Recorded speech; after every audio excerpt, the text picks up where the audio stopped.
Hi everyone, this is Esty Kelman of Tel-Aviv University.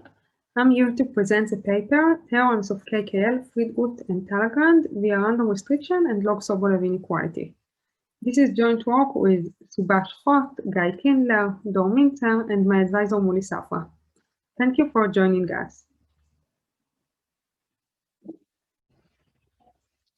Let me start with some basics of Boolean functions over the binary hypercube. So what is the n-dimensional binary hypercube? This is a graph, constitutes of 2 to n nodes. Each one is an n tuple of 0 and 1s.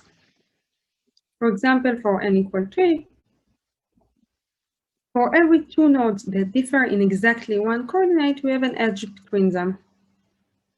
That's our edges. A Boolean function is a function of n input bit and 1 output bit. You can think about the inputs as nodes in the n-dimensional binary hypercube, and the outputs as 2 values, such as -1 and 1, 0 and 1, or just 2 colors. So a Boolean function is a 2 coloring of the binary hypercube, as you can see in the example. You can see that there are 2 different types of edges.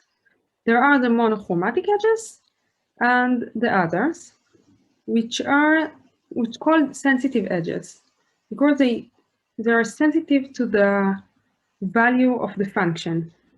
Moving on this edge changes the value of the function.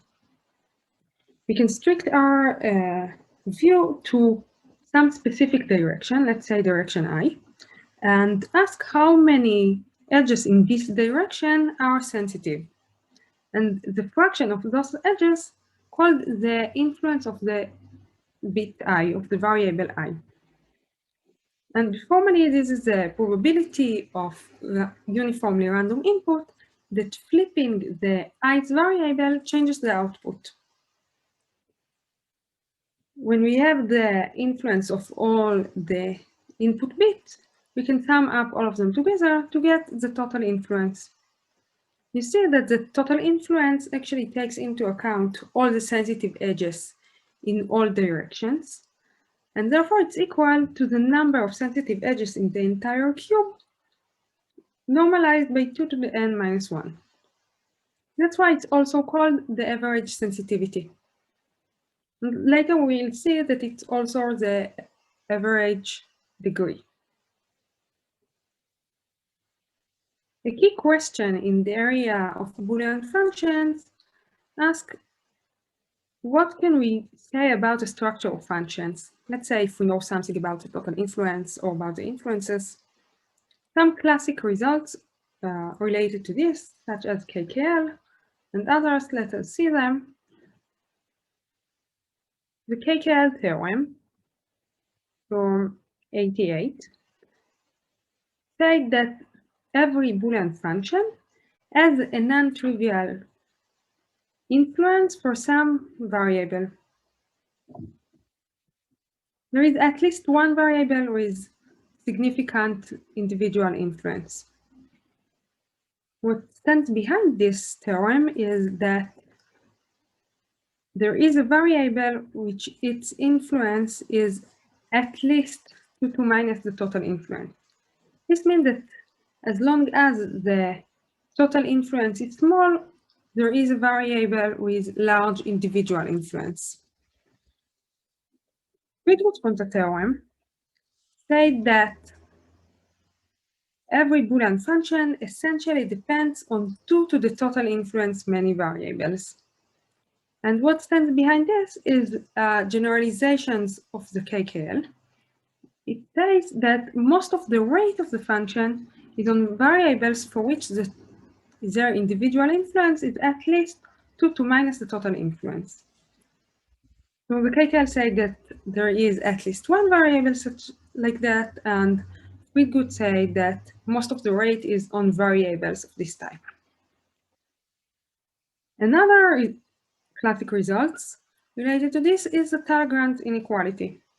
This inequality said that the Talagrand sum, which we have in the right-hand side, is at least the variance of the function f. If the function is balanced, you can think about the variance as constant. The Talagrand sum, each summand there somehow capture the variance in the direction I. And the first purpose of this inequality was a sharpen and generalization of the KKL theorem.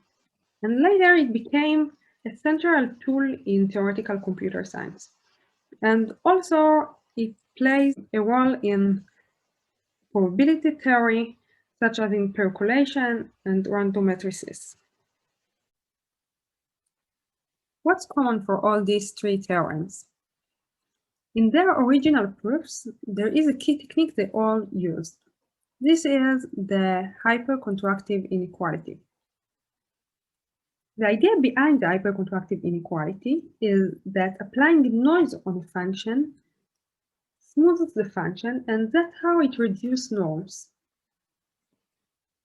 In these original proofs, and also in many other proofs in the area of Boolean functions, we use a corollary of this hypercontractive inequality, which is noise operator free, and instead gives a lower bound on the maximal degree.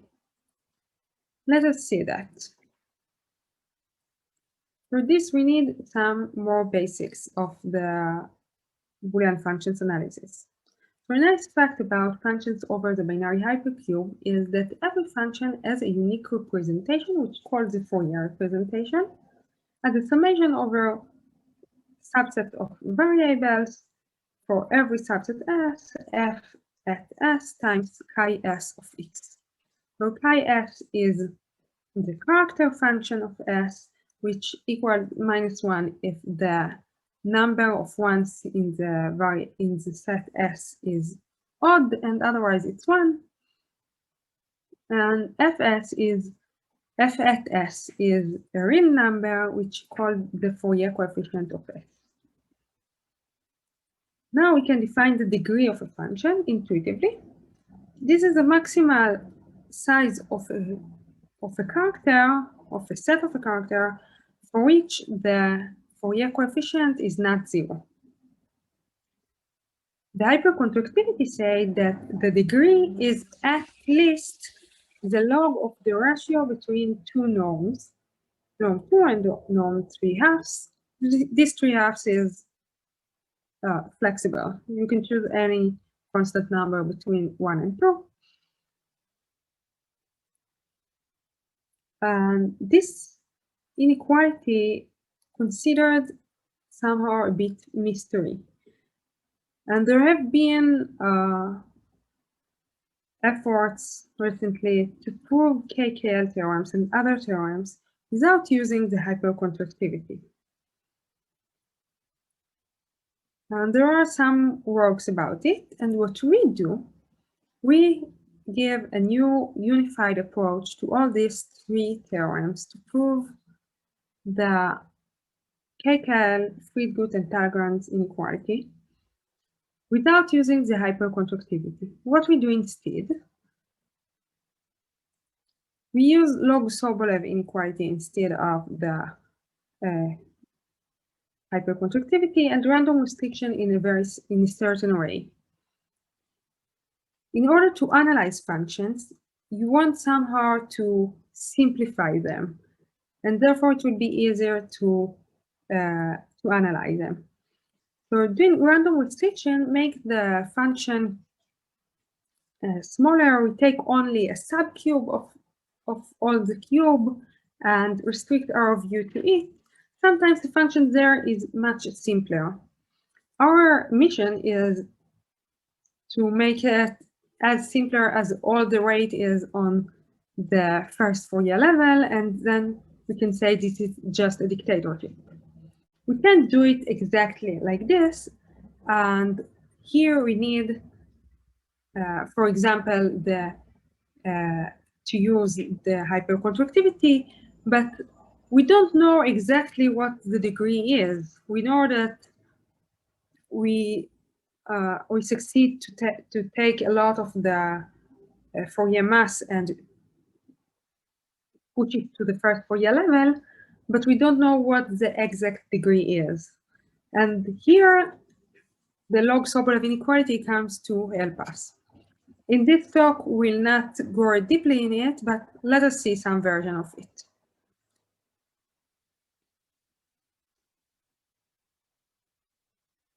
So we have the hyperconductivity, as we said, and now let us define another property of Boolean functions.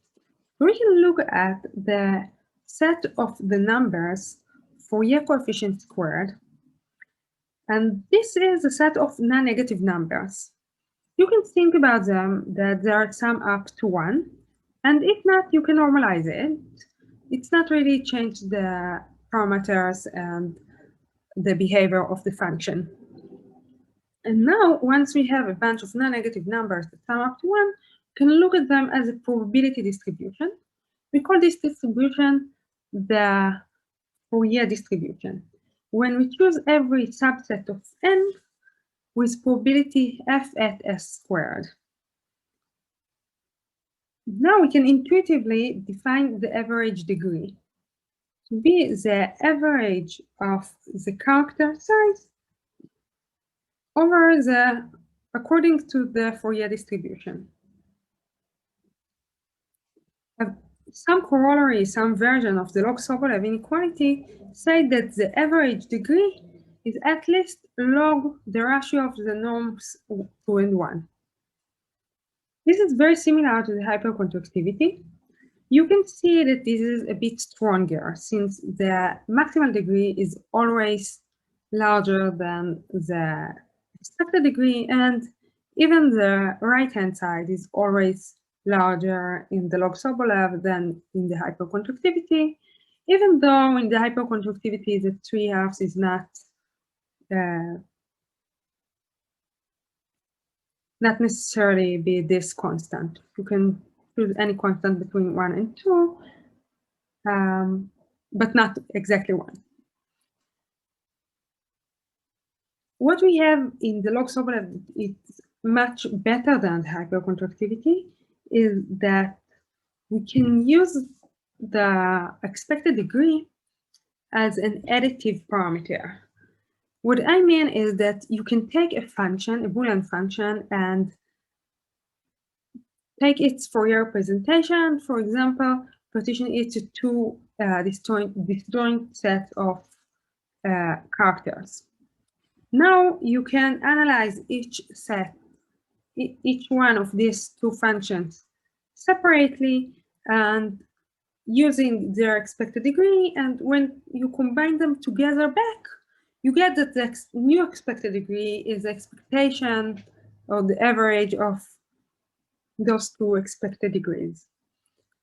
And this property we don't have with the hyperconductivity, where we use the maximal degree, and then each combination we do, it's always might be that the maximal degree is as the maximal of all the functions. But you can see that since the Log-Sobolev is a bit stronger than the hyperconductivity, it's not so exciting to just replace the Log-Sobolev with the hyperconductivity. But what's so interesting in in this result is that we have a new approach, a new way, and new techniques how to use the random restriction in a very certain way, which we'll see later. And also to have a unified proof, that a unified approach to prove both Friedgut and Talagrand inequality. This is not so trivial.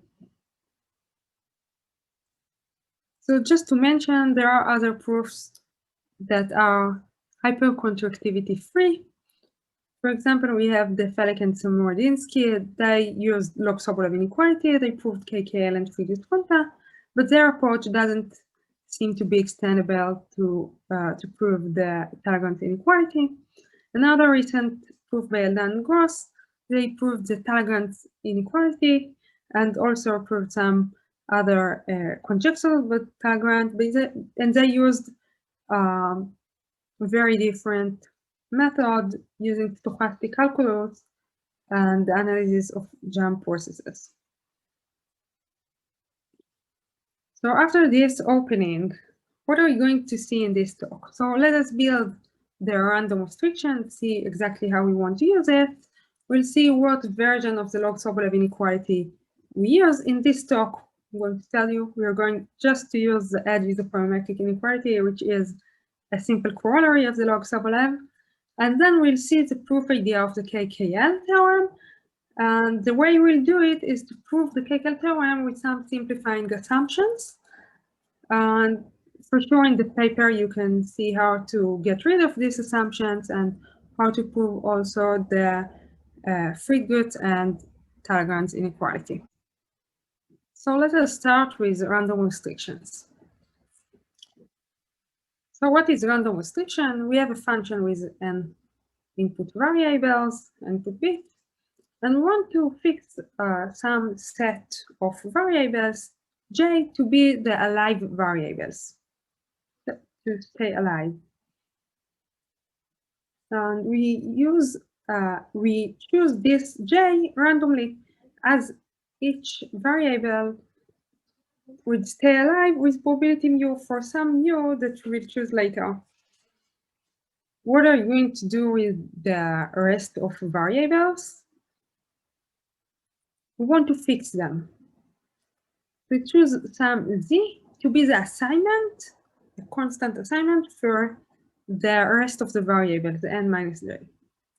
And this we also want to be randomized. So we choose each one of them to be 0 or 1 randomly with probability half for each. What we end up is a function which we denote fjz, which is a function of the input variables in the set J to the reals, and the values of this function for each input on the alive variables, the value of the function is the f on the node z, comma y.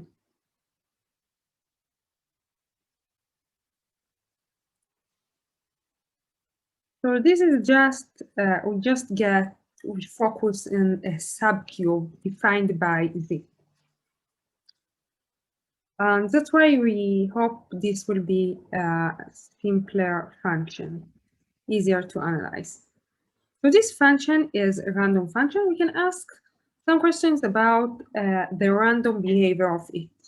For example, even the set of the variables on it, of its input is random. So we can ask how many variables stayed alive. And this is pretty easy. We choose each variable independently with probability mu. So we have mu times n many variables in the expected case. We can even ask more than that. For every character, how many variables stayed alive in this character? And same calculation gives us that this is mu times the size of the set S. And from here, we can see that if we want a character of size S to go all the way down to the first Fourier level, we need mu to be 1 over the size of S. Let us see how we use it. We can ask more questions. What is the expected rate on level K, for example? Level K is just the Fourier rate on all the characters of size K. And we can ask how it is expectedly on J and Z. And with some calculation, we get that the inner expectation is the rate on all characters for which their intersection with J is exactly K. And some arithmetic tricks, we get to the summation over all characters for their Fourier mass times the probability of the character to intersect J with exactly K variables. Let us see some example. Let's think about an homogeneous function of degree exactly d. This means that all its characters with non-zero Fourier coefficient are of size d. And let us choose mu to be 1 over d. Now the probability for each character size d to intersect j with exactly one variable is constant. And that's why we get that the expected mass on the first Fourier level on all the restricted functions is constant. Let us generalize it a little bit and think about functions of degree approximately roughly d. This means that we have a constant weight on characters of size roughly d. I mean between half d and 2d. On this function, the random restriction with mu equals 1 over d is the same. We again have a constant weight for each character of this size roughly d. We have a constant probability to as only exactly one variable stayed alive. And therefore, expectedly, we have constant rate on the first Fourier level. So now it means that there exists some j for which the Fourier coefficient on the first Fourier level expectedly on z is constant. Let us fix this j. And from now on, we'll stick to this j. Now let me do a strong assumption just to get the proof idea. And we assume that it's not only expectedly on z, but for every z, we have exactly 1. This is not so much strong assumption. If we assume that it's not only constant, but it's exactly 1, then it's also 1 for every z. Because it can't be larger than 1. But now, once we have a Boolean function and we know that all of its Fourier mass is on the first Fourier level, we now know exactly how its structure looked like. There is only 2 options. It's either a dictatorship or minus dictatorship. That means that each one of these z choose some variable to be its dictatorship. Fjz is a dictatorship xj or minus xj. This doesn't really matter. Now let's go with it. Remember that for every z, Fjz is a dictatorship xj. That means that z chooses j to be its dictatorship. And now we can associate this z with the xj and partition all the cube, the z's in the cube, according to the variable they choose to be their dictatorship. Formally, we define aj, the set aj, to be all the z such that fjz is xj or minus xj. All the z that choose j to be their dictatorship. And we can ask, what is the density of this set? Aj, ak, they choose xk, or al, they choose xl. And we claim that the density of aj is exactly the influence of the variable j on the function f. And you can see it for every z in aj. We know that z choose xj to be its dictatorship. This means that xj is influential in this input. In every input that that its prefix is z. And on the other side, for every z that is not in aj, xj is not influential. If z belongs to al, then it has only one dictatorship, which is xl. Therefore, xj is not influential. So you can see that the density of Aj is exactly the influence of the J variable. Right, the density is the probability that Z is in Aj. This equals exactly to the probability of a random input that flipping the J's variable changes the output. And now let us recall that we want to prove the KKL theorem, which says that there is a variable with I influence. So if all the influences are small, if there is a variable with I influence, we are done. So let us assume that all influences are small. Let's say smaller than 1 over square root n. And now what we have to do is to find that the total influence is large. This means that we need to find a lot of sensitive edges. So let us see where are the sensitive edges hide. And here are there. We look at an edge between two different groups, between Aj and Al, for example. This is sensitive edge. Why? Because it's going from a dictatorship Xj to a dictatorship XL. And therefore, if Xj and XL set to 0, 1 or 1, 0, going on this edge would change the value of the function. So at least half of the edges that are in between two groups, two partitions, two parts, are sensitive.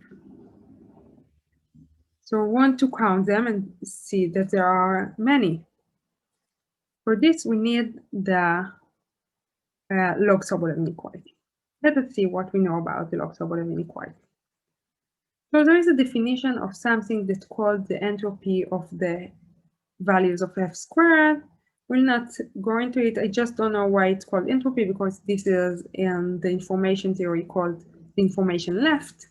And then the theorem said that the total influence is larger than half the entropy. The total influence is also the expected degree. That's how it relates to the previous corollary we showed. And let us see the corollary, which is called the standard edge isoperimetric inequality, which we really need. This said that the edge boundary of a set A, you can see that the edge boundary delta A is all the edges that are going from inside A to outside A. The size of it is at least the size of the set A times log 1 over the density of A. And a way to get this corollary from Log-Sobolev inequality is to define some function f to be the indicator function of the set A. And then just substitute it in this version of the Log-Sobolev, we get the standard edge isoperimetric inequality. And this is what's important for us. The edge boundary is at least the size of A times log 1 over the density of A. So we have seen the random restriction. We took the weight from large degrees to the first Fourier level. We did the partition. And now we want to use the Log-Sobolev inequality in order to prove KKL theorem. So we're not going to prove exactly the KKL theorem. We'll do it with some simplifying assumptions, but we'll see the proof idea. So just a reminder, what is a KKL theorem? It says that there is a variable with significant influence, log n over n, and the way to prove it is, let us assume that all variables has small influences. We use random restriction to show all AIs are small. And then let us use Log-Sobolev to show that the total influence is large. So we need two things in our mind, and then we can find the influential edges. So the first one is the edge isoperimetric inequality that says that the edge boundary is at least the size of the set, log 1 over its density. And the other thing is that we shored our random restriction and partition so that mu aj is the influences, and we assume all of them smaller than 1 over square root n. So now, once we say that all of these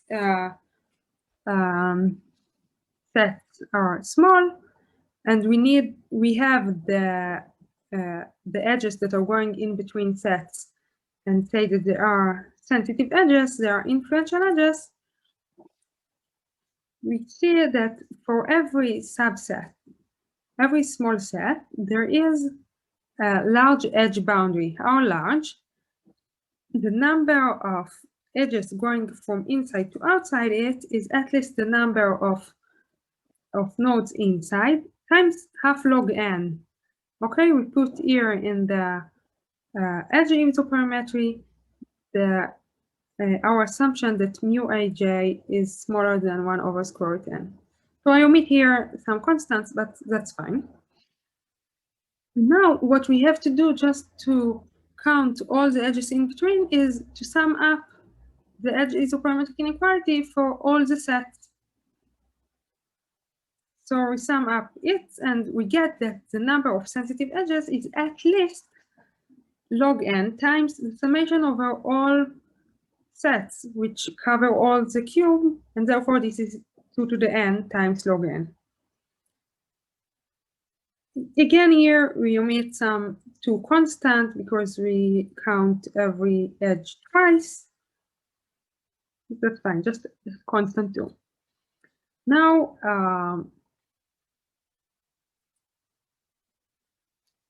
now we can normalize both sides by 2 to the n, and we get the average sensitivity is at least log n. The average sensitivity is total influence.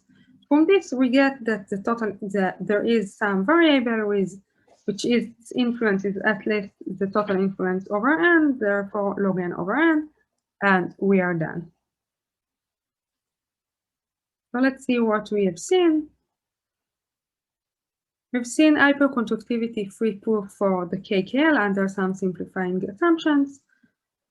We did random restrictions to push the Fourier energy to the first Fourier level. We map restrictions to dictatorship variables, and that's how we show that these partitions are small. And then we found a nice amount of hidden sensitive edges in case where all influences are small. This shows that the total influence is larger than log n, and then trivially we have an influence with log n over n. In the paper, you for sure can find the entire proof for the KKL and get rid of the cheating assumptions. Or you would also find proofs for the Friedgut theorem and Talagrand inequality using the same techniques. Let us talk a bit about open questions. So there are new techniques here. Then we want to use them to prove other statements in Boolean functions and discover new things. So there are some theorems by Boolean that this might be applied there. Maybe you can prove the Fourier entropy influence conjecture using these techniques. Also, uncertainty and certainty theorems. Maybe Log-Sobolev can be looked as uncertainty theorem. And it's a bit connected to the Fourier entropy influence conjecture. You can look at it and see that it says that the total influence, expected degree, plus the Shannon entropy of the values is larger than n. And there is another uncertainty principle by Go and Muli that say that the Fourier entropy plus the values entropy is larger than n. So maybe using this with our techniques might lead to the Fourier entropy influence conjecture. That's all. Thank you for listening.